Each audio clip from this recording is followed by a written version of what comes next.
Bonjour, la mort n'existe pas. C'est pour ça que je vous fais cette vidéo, pour vous donner un peu mon point de vue, mes ressentis et quelques explications. Une âme, en fait, c'est un esprit originel, et la volonté d'un esprit originel, que vous appelez Dieu, c'est de savoir s'il va exister ou pas. En fait, il va dire, il va prendre conscience qu'il existe. Et qu'est-ce qu'il a à faire quand il prend conscience qu'il existe? Il va créer. Et après, au cours de son évolution, il va forcément faire des expériences et il va faire ce qu'on appelle de l'hybridation. Et l'hybridation, c'est quelque chose de tout à fait normal. Ce qui va le distinguer, c'est des humeurs et des philosophies. Elles sont bienveillantes ou malveillantes. Mais la mort n'existe pas, et sachez que dans une vie, vous en faites plusieurs. C'est comme un film, si vous voulez. Quand vous dormez, vous allez couper le magnéto et vous allez reprendre le cours du film quelques jours plus tard. Ça fonctionne pareil. Sauf que quand vous dormez, vous allez sur d'autres sphères multidimensionnelles. Et alors soit ce sont des vies parallèles que vous avez, vous pouvez faire plusieurs vies parallèles, soit ce sont dans d'autres mondes multidimensionnels, avec d'autres formes. Par exemple, sur Terre, vous êtes un terrestre, dans d'autres planètes, vous êtes peut-être un reptile, etc. Mais il faut savoir que vous avez toujours existé, et vous existerez toujours selon la volonté de votre esprit originel, que vous appelez Dieu, ou Allah.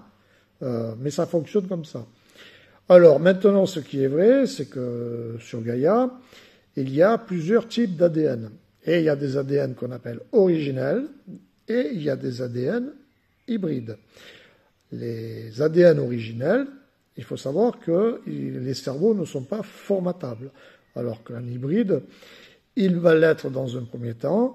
Au cours de son évolution, il deviendra forcément un esprit originel, parce qu'il aura suffisamment acquis d'expérience pour pouvoir lui-même créer les mondes et les esprits originels qui correspondent à ses humeurs et ses philosophies. Donc, pourquoi certaines personnes ont peur de la mort? La peur, en fait, est un code crypto qui va justement vous demander de faire une analyse contextuelle ou situationnelle. Et c'est le fait que vous n'avez pas suffisamment d'outils pour pouvoir avoir la maîtrise des choses que vous êtes en train de vivre. Mais c'est un code crypto et elle est naturelle, cette peur. Je veux dire, avoir peur, c'est un outil qui vous demande de prendre conscience d'un contexte. Et c'est normal. Mais, je veux dire, c'est juste un outil. Alors, comment peut être perçue la mort? Donc, j'étais en train de dire quelque chose, là, j'ai perdu le fil. Ça vous parle, ça. Ça, c'est ce qu'on appelle un bug. Et le bug, en fait, ce n'est qu'un arrêt sur image. Ça veut dire qu'à un moment donné, vous avez coupé le fil, et vous allez reprendre le fil conducteur. Mais pendant ce laps de temps qui va avoir lieu pendant quelques secondes, il s'est passé peut-être sur d'autres dimensions des milliards et des milliards d'années. Parce que nous, sur Terre, on a la notion du temps. Mais le temps, dans d'autres sphères multidimensionnelles, n'existe pas. Ça, c'est une mort. Et dans la vie, dans cette vie, des morts, vous pouvez en faire plusieurs. Un matin, vous pouvez vous réveiller en ayant la sensation d'avoir été dans un autre monde.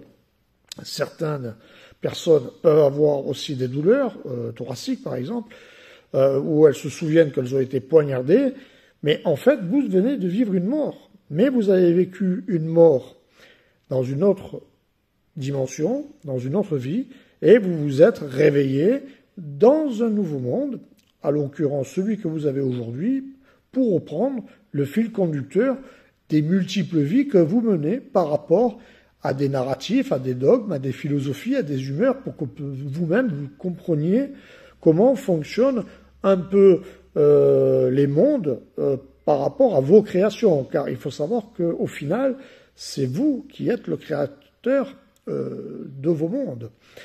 Alors, il est évident que, comme il y a plusieurs esprits originels, vous avez une multitude de possibilités. Et quand vous évoluez dans les mondes astraux, que vous parlez à d'autres peuples dans d'autres dimensions, vous pouvez bien entendu expérimenter d'autres vies avec d'autres esprits originels qui ont déjà fait une expérience ou plusieurs pour voir un peu comment ça fonctionne. Soit vous avez une sphère crypto qui va apparaître pour ceux qui ont l'habitude de faire du voyage astral. C'est cette fameuse sphère un peu lumineuse que des fois on peut voir quand on voyage en astral. Et vous avez la sensation d'avoir un téléchargement crypto et vous avez le compte rendu un peu de cet esprit originel. Et c'est à vous de décider ou pas si vous allez faire un copier-coller, exactement comme un ordinateur, pour justement expérimenter ces mondes, ces humeurs et ces philosophies pour qu'après vous puissiez prendre des notes et lorsque vous allez créer votre monde, vous allez justement prendre par exemple une humeur de telle personne, vous allez vous inspirer par exemple de certains matériaux pour construire vous-même vos propres maisons par exemple dans votre monde, etc., etc. C'est fait comme ça. Alors c'est vrai que il faut savoir que les rituels sur Terre au niveau de la mort, notamment les enterrements, sont faits justement pour que l'âme, qu'on appelle l'esprit originel, prenne conscience qu'il est mort. Parce que la mort, selon les ADN, ne va pas être vécue de la même manière. Pour ceux qui ont l'habitude de faire de l'hypnose régressive, ceux qui ont l'habitude de sortir à l'astral, le savent, mais c'est vrai que des ADN, on va dire, qui sont un peu hybrides et récents, qui ont peu d'expérience dans les vies multidimensionnelles, vont mettre des milliards d'années pour se construire et sur les premières vies, quand ils meurent, ils n'ont pas forcément les mêmes outils, donc ils ne prennent pas forcément conscience qu'ils sont morts. Et les enterrements sont faits pour ça. Vous remarquerez aussi que dans certains mondes sur Terre, vous avez des philosophies, en Asie par exemple, où quand la personne quitte son corps, on va plutôt faire un événement festif. Parce que selon les humeurs et les cultures, ceux qui sont bienveillants, pour que l'esprit originel, l'âme, puisse retourner dans une sphère multidimensionnelle originelle, il faut justement souhaiter son retour. C'est pour ça qu'en Occident, on a plutôt des rituels un peu morbides, mais parce que il y a beaucoup de philosophies malveillantes, on appelle ça la magie noire, et que des esprits originels qui ont la maîtrise justement de ces outils, parce que certaines cellules, on va dire sectaires, secte veut dire secret, donc ceux qui sont un peu à l'origine de la création de ce monde et qui ont la maîtrise des intelligences collectives, savent pertinemment comment cela fonctionne, mais c'est des humeurs qui va distinguer les mondes et les philosophies. Donc une philosophie qu'on prévoit dans l'avenir, par exemple, on dit on va faire un monde avec telle philosophie, s'il est malveillant, on va les diviser pour mieux les contrôler, ne va pas avoir les mêmes rituels qu'une autre philosophie quand il crée un monde et qui le souhaite bienveillant. Je veux dire, il va forcément lui donner plus d'outils. Je veux dire, il va être beaucoup plus, on va dire, sage, alors que les esprits originels malveillants vont faire preuve de ruse, etc., de violence, etc. C'est comme ça que ça fonctionne. Mais c'est vrai qu'en ce moment, on est en cours de déclassification au niveau international concernant le processus de la mort. Mais il est vrai que dans les mondes que vous ne voyez pas, parce que vous êtes d'une personne qui allait m'écouter, il faut savoir que déjà, si vous êtes un esprit originel, donc vous n'êtes pas hybride, vous ne vous posez pas ces questions. La vidéo que vous regardez va vous servir uniquement pour avoir des axes analytiques, pour peaufiner vous-même vos propres philosophies, mais vous ne vous posez pas cette question. Pour ceux qui se la posent, en fait, quand vous sortez de votre corps, car en ce moment on est dans une période de mutation de l'ADN, et il faut savoir que beaucoup de personnes dans ce monde-là sortent de leur corps.